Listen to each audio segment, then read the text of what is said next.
Hey guys, before I get the video started, I just want to let you know that this particular subject has been covered pretty extensively on YouTube. I've seen a handful of videos doing this OBD1 ECU auto to manual conversion, but I just wanted to share my experience with you. That was my first time doing an ECU. I have since done a PO6, which is a 9295 Civic ECU. I just wrote that on there so I know for future reference.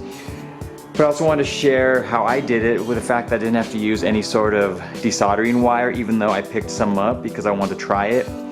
And maybe you guys have seen those plungers that pull the solder away from the joint.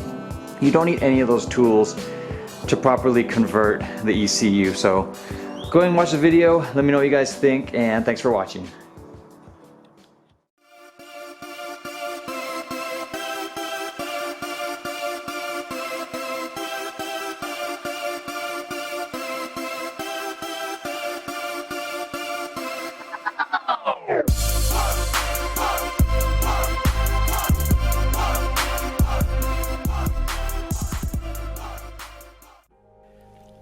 Hey guys, in the whole midst of me doing this OBD0 to OBD1 conversion, I also am going to show you how to convert an automatic OBD1 ECU into manual. It's very easy and it's very quickly done.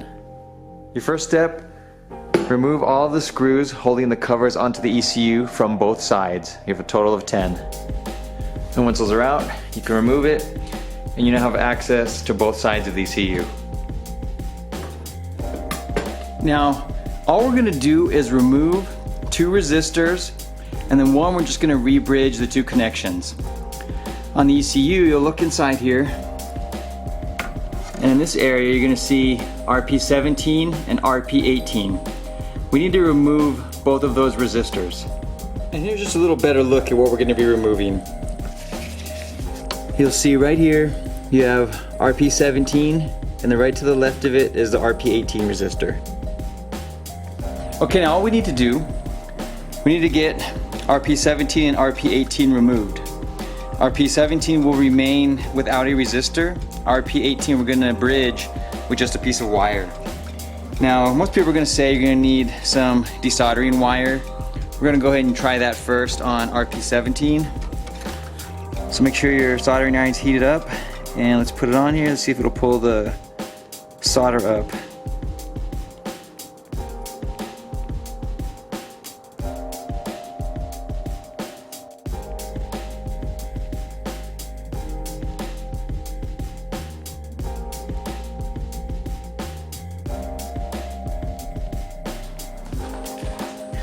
Okay, maybe you can see it closely here. You can see how it has pulled the solder away from the joint.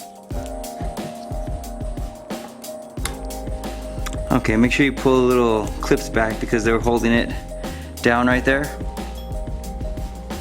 Okay, and with the solder removed, you can now see that the 2 pins looks like they're a little more free. So let's flip it over and see if we can't get R17 pulled away.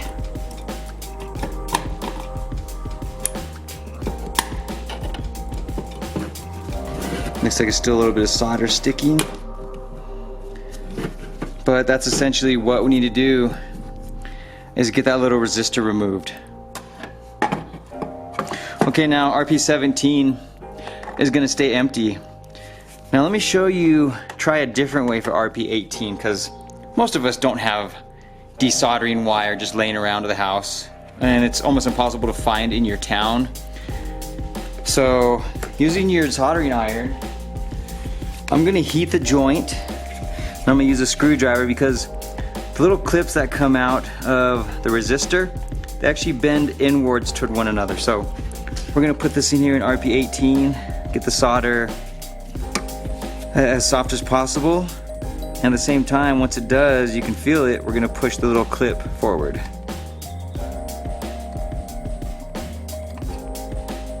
See how I moved it up and straight? Now that it's straight up and down, let me switch sides.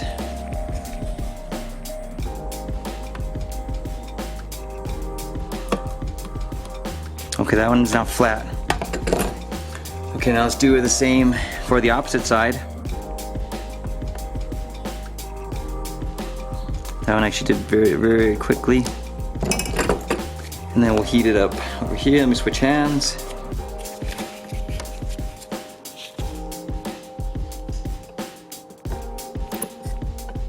Okay, now I have that one pushed through.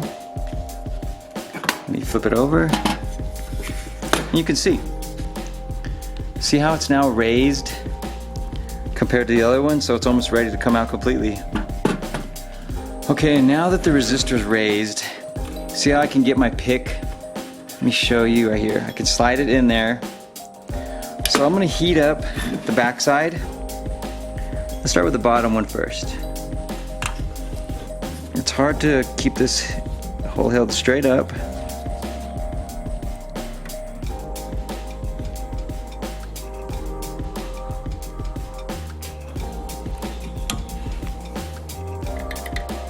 And then get my pick into place.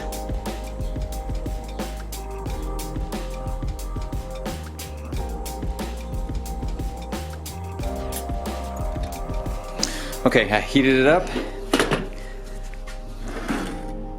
And now you can see how it's completely lifted right here? Let me show the light in here. So that part is out. So let's do that to the opposite side, but on this time, I'm gonna use my pliers because I need to remove it. So just grab onto it. As you lift, let's heat up the top side. 1, 2, 3, 4, 5, 6. This one right here. And while you're heating it up, just pull. Now it comes. So that's an easier way of getting these removed because no one needs a desoldering iron. I probably won't ever use it again. But that allows you to get both the resistors removed, and I would just suggest doing it that way.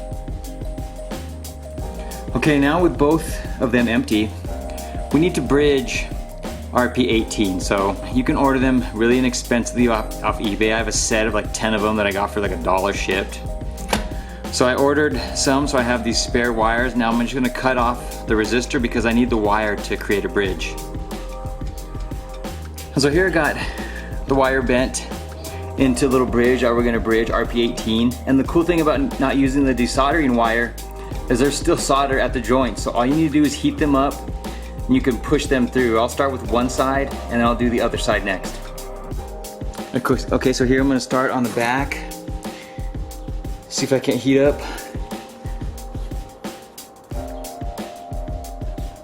RP18.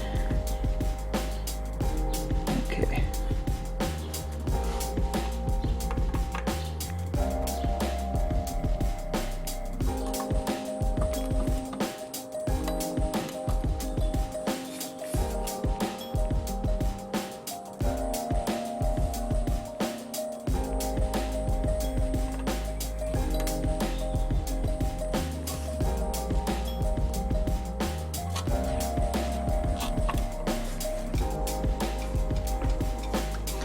Okay, so I'm gonna leave it sticking out a little further, but now you can see it's bridged. What I'm gonna do is just heat it up a little bit more and just push each side in a little bit more.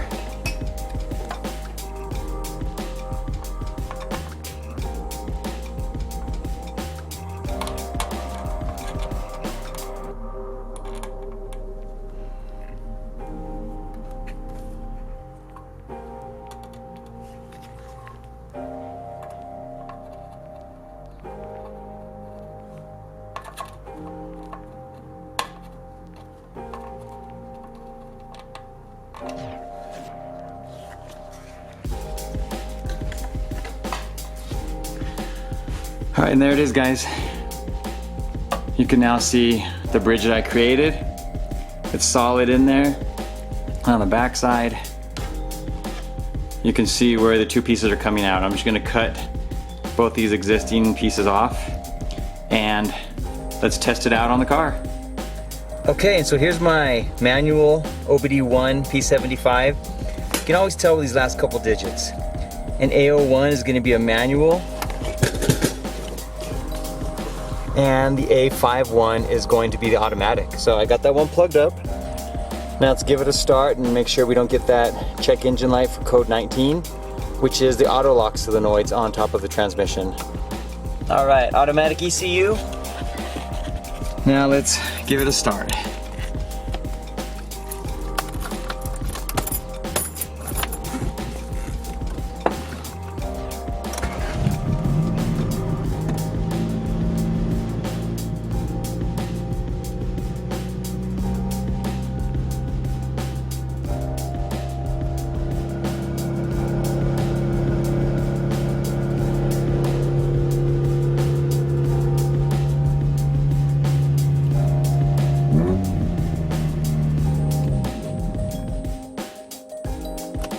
And that'll be it, guys. Hope that helps you out. I think it's a lot easier without having to use the desoldering wire.